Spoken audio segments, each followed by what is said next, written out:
Kamirov çawa filmekî bi zimanekî din kêrhatî bike. Bi dahan salan e ku tenê du rêk hene, jêrnivîs yan jî dublaj.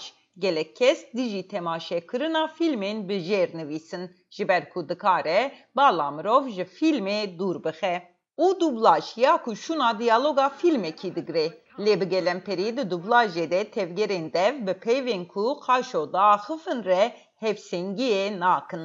Dema ku derhener skatman jî cara yekê dublaja biyanî ya filmekî ku wî çêkiribû dît matmayî ma. Bi rengekî min hez bi matmayîn û wêraniyê kir ji ber ku min dîkanê ew çi qas cuda bû.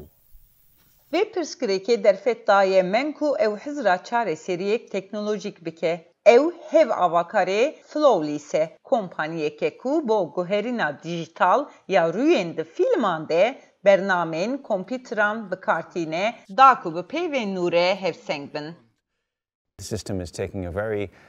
Sistem wê bi nêrînek pir horgilî werdigire û dizane ew ê çawan bi kesayetiyek taybet re biaxive. Kompaniyekê din dîpdap jî heman bernaman bikartîne ku di wergerê de dengê lîstikvanê orjinal hevdem pêk were.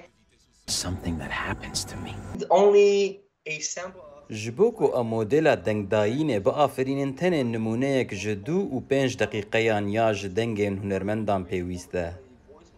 Teknolojiyên nû sozê didin ku rêkên xurtkirina bo çareseriya sînorên zimanî xebatên xwe zûtir bikin. Ji ber ku di vê qadê de daxwazeke pir mezin heye. Lê di vê peyva joyê de xeta di navbera mirov û meşînan de nezelalbûna xwe hîn jî didomîne.